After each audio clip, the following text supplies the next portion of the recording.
Hello, everybody. Welcome. Tania Gustafson here, your nutritionist and fitness coach, and welcome to another episode of Fit Nutrition Podcast today. All right, happy to have you joining me here today. And so just drop in the comments where you're watching from. I always like to know where everybody's tuning in from. And I'm here in Kelowna, BC, Canada. For all you Canadians out there, love to have you joining in. So let me know if you're watching live or if you're watching on the replay. Any questions that you ask or want to know, please put them in the comments. I will come back and answer them after the podcast today. I am not equipped to answer and talk at the same time. It's just not going to work for me. So already today, I hear this a lot. We're going to talk about, I'm exercising, I'm eating right, I'm doing all the things, and I just can't lose weight. Like, what is going on, right? And that, if that's, something that you've thought about, or you hear people talking about, stay tuned and keep watching, because honestly, that is just where a lot of people are right now. And I'm hearing that a lot when I talk with my clients, when I get calls and, I get on a phone call with people and they're just talking about all the things, and okay, so, but there are so many more things than just the eating and the exercise. And so there's two parts to the eating. There's eating healthy, nutrient-dense foods, which, those people are saying, well, I'm eating good foods. I'm not eating the bad stuff. And we're not even going to talk about the good and bad right now, because that's not something that we shouldn't be saying food is bad. But anyway, regardless, you know what I'm talking about, right? So they're saying I'm eating all these good foods and I'm getting out and I'm moving and I'm exercising and everything like that. But I just, I'm stuck. What's going on? Okay, so kind of like your body has several different parts to it, your health has several different parts as well. And we honestly need to be focusing on the health, not just the weight, okay? Because if an unhealthy body will not release weight. Okay, so there you go. That's the crux of that. So if we are not focusing on the things that are going to create us health first, then the weight will not come off. So yes, healthy eating is great. Yes, getting out and moving is great, but those are only two things.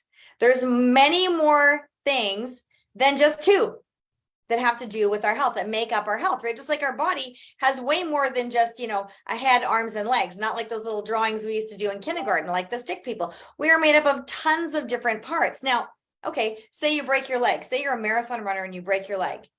Not a good thing. Your body's still going to function, but you're not going to be able to function to the degree to run that marathon, right? Like, you're probably even going to have trouble walking through the house for the first couple of weeks till you navigate the crutches and everything like that. So yeah, your body's still going to work. Yeah, it's still going to function. Are you going to get the results you want? No, because there's something not quite right with one of the parts. Okay, so keep that in mind. So what are the parts? There are 6 components to health. And so we like to say our 6 plates, 6 spinning plates. And so I'm just going to pull up a graphic here for you. Just hang on here. Let me just grab this a little bit so I can share my screen with you here. 6 spinning plates. All right. So picture, and if you've followed me before, you would probably might have seen this or heard me talk about this. So thinking about, I'm not sure why this little bar is here. I hope you can't see it. Anyway, whatever. So there are 6 of them, right? There's nutrition and exercise. We see that, but there's also sleep and water and stress and supplements to fill in your nutritional gaps, because we all have gaps, and we'll talk about that. So and you see there's those plates up on sticks. So think about the guy at the circus who has these plates up. Even the guy at the circus had to start with just one plate, and then he got better and better and better and got them all up. And now he's got his whole show going. Well, when one of those plates starts to wobble, if he doesn't get underneath it or adjust the stick, adjust the balance of what he's doing, that plate's going to come down, right? And it's going to crash. It's going to bring other plates with it. Just might knock them all off. Who knows, right? So he's really, he's got to be quick and get underneath that. And when he does, everything stays up and it's working really, really well. When he doesn't, it comes crashing down. It's kind of like the guy with the broken leg. Yeah, the show is kind of okay. It's still going all right. But, we had a little crash over here. It's not as exciting or as good as it could have been, right? So those are all the components that we need for our health. So nutrition, exercise, sleep, water, stress, and supplements to fill in the gaps. All right, let me just come back out of here for a second here with you. And so as we're thinking about all of those, sure, we're talking about the health and the nutrition and the exercise part of it. Those are great. I'm never going to say stop doing that. I'm not, okay? Because we need to keep moving. We need to keep doing that. But there's so many other things there as well too that can be affecting your health. And like we know, if your body's not healthy optimally, if it's missing something or something's injured, like the broken leg or whatever, then you're not going to get the results that you want. Is your body still functioning? Sure, you're getting up you're getting up every day, you're going to work, you're doing your thing, but you're not feeling your best. It's not functioning as well as you want. You're not getting the results that you really believe you should be seeing. Like there's just, it's not going right. So we need to focus on the parts, the components of health, those 6 plates. Which components are lacking? Which plates are not spinning? Okay, that's why we use that visual. Get those plates up. Which plates are not spinning? Okay, so thinking about, let's start asking about the other ones. So you said, if you were this person, you said, I'm eating well and I'm exercising. Great. Okay. So you got 2 plates. Your 2 plates are already spinning. So you're already off to the races. You've started, you've got a good start to your plate training, like the guy, like the juggler, he's off to a good start. And, maybe you're like that runner now. Okay. You've graduated from being out of the hospital to being on crutches. So you're starting to move around a little bit. Still can't run a marathon, but you get what I'm saying, right? All right. So let's talk about the other things then. So here's the questions. Are you sleeping well? How much water are you drinking every day? Do you know what vitamins you should be taking? Where your nutritional gaps are? Where's your stress level at? All right. So each one of these questions is a good question because each one impacts your health and therefore impacts your weight, right? That unhealthy body holds on to weight. The healthy body will release it. And here's why the unhealthy body will hold on to it. So I'm just going to run through those plates that I just talked about, and then we'll talk about why it's holding on. So lack of sleep, poor quality sleep results in your body not being able to properly metabolize the food you're putting in. All right. So if you're putting in all that great food, you're like, hey, I'm not going to say stop doing that because it's still better than not doing it, right? It's way better than eating at McDonald's and sitting on the couch with a bag of Doritos. You're eating healthy, whole foods and all that kind of stuff. But if your body's not sleeping well, that's where our body does the repair and the healing and the recovery and the elimination of waste and toxins and does all the sweeping and cleaning out at night. If we're not doing that, if we're not sleeping enough, if we're not sleeping well, if we're restless, all of that sort of thing is preventing your body from healing and metabolizing food and doing all the things that it needs to be doing with the nutrients that you're giving it. Okay, so that's going to impact your health. If it's not properly metabolizing all the good food you're putting in, maybe it's not absorbing all the nutrients well enough. Maybe it's, maybe you're not getting the benefit from all of that. Okay. So, and what about water? You drinking enough water? Our bodies are almost 70% water, and every function our body performs needs water to do it. So, and as many as like 75% of the people walking around today are just living chronically dehydrated, and they don't even know it most of the time. Did you know that by the time you feel that you're thirsty, that you're getting dehydrated? So, being with that, I carry my water everywhere. Okay, here's a little visual for you. I wish I had a slide for this, but I don't. Think of a plump, juicy grape. Okay, nice big green grape. I've got some in my fridge. They're delicious. Big green grape. And then you've got a raisin next to it, a shriveled up raisin. The grape is what your cells look like when they're properly hydrated. That's what we want cells to look like, nice and plump and firm and, robust. And when you're dehydrated, you're the raisin. Grape, raisin. Be grape. Okay, drink up, hydrate well. If you're still feeling a lot of thirst, you're not feeling like you're getting properly hydrated, even though you're drinking enough water, you may need to add an electrolyte. Okay, and we can talk about that in another show, or you can drop a question down below and I can help you out with that. So, and then supplements. People always ask, do I really need to supplement? And the answer is yes.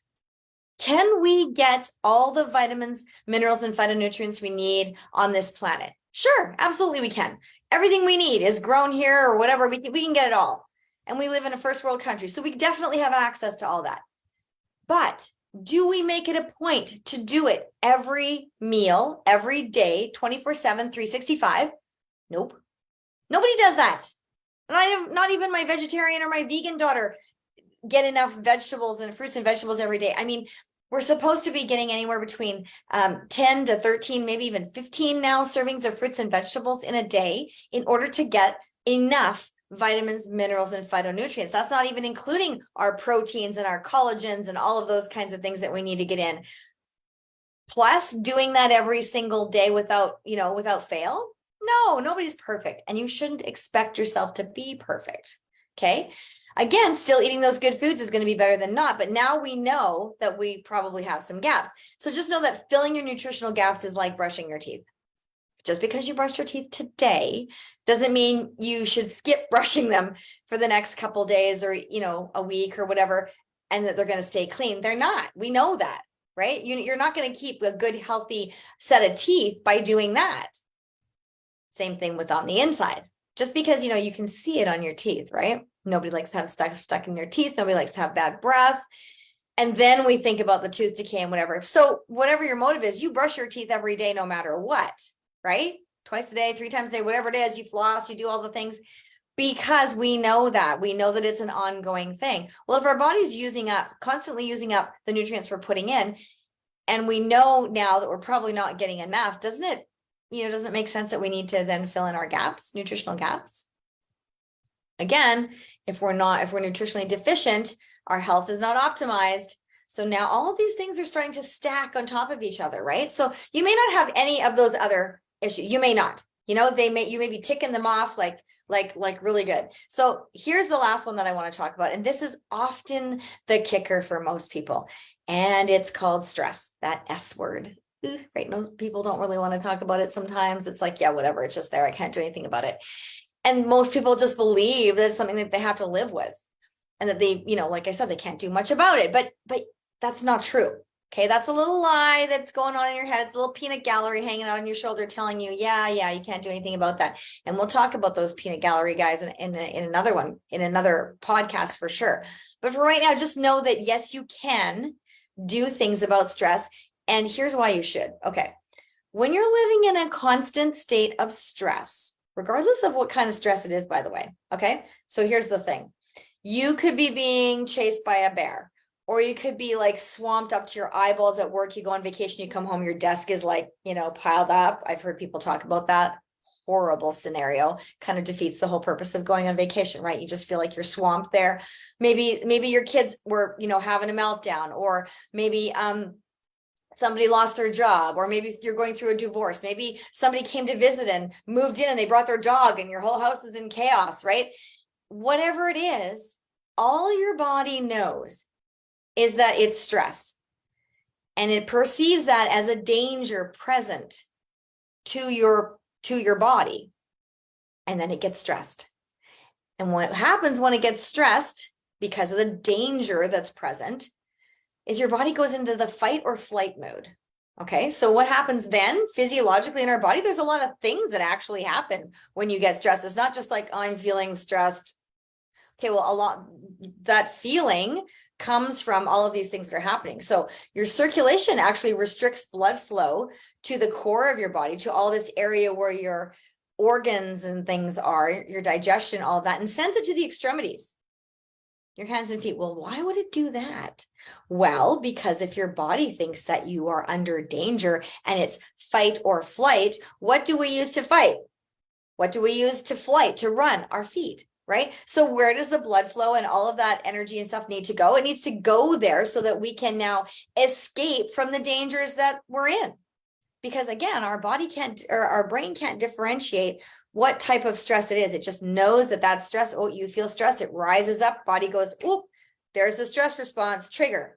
And it starts checking it off, ticking off the emergency list and throwing all these things into action. You go into high gear. You're like like Tom Cruise in Top Gun. They all get in their planes and off they go one at a time, right? Those flight planes, that's your stress response. Here it's happening. So it sends it out to the extremities to help you run or to fight. And your brain doesn't know that you're not likely to do either one of those. I mean, you're piled up at your desk at work with, you're buried under files. You're not going to get up and run away, and you're not going to beat up the filing cabinet. It's just not going to happen, right? So blood flow is life. So being under constant state of stress and for an extended period of time limits that blood supply to all of those important organs, which then affects your digestion, your immune, like blood flow is life, right? So it's affecting your digestion, your immune function, your focus, your concentration, because your brain's way up here, right? It's not part of the thing that's making you run.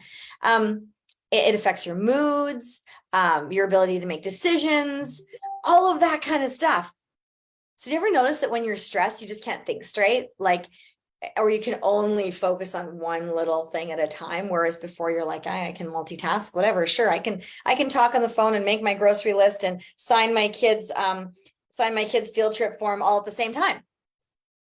And my kids are grown, but I just kind of remember doing things like that, right? And yeah, but not when you're stressed. When you're stressed, you're like, no, come back to me later. I cannot do this. I'm on the phone right now.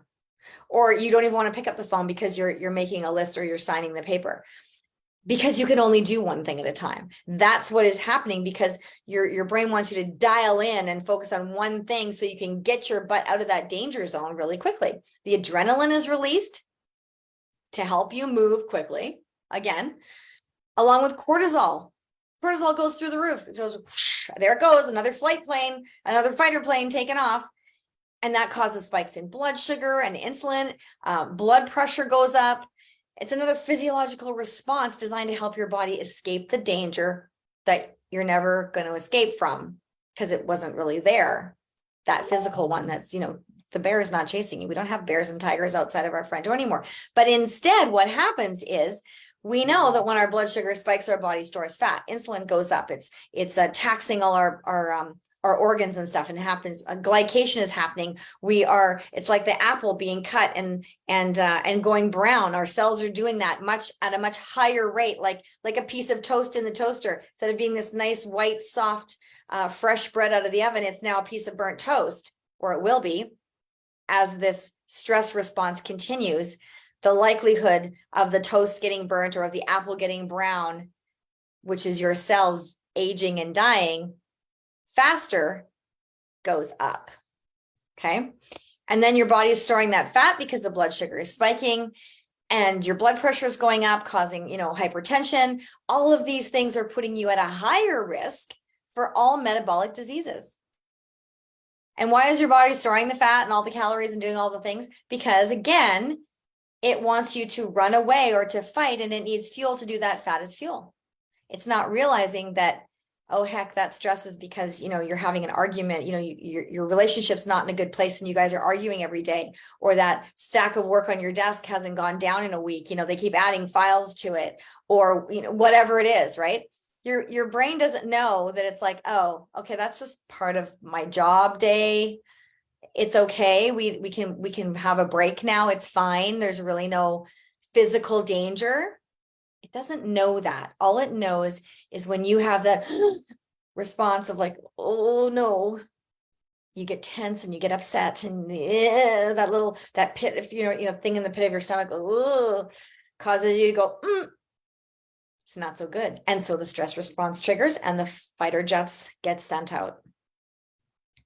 So all that to say, you say, well, how come I can't lose weight?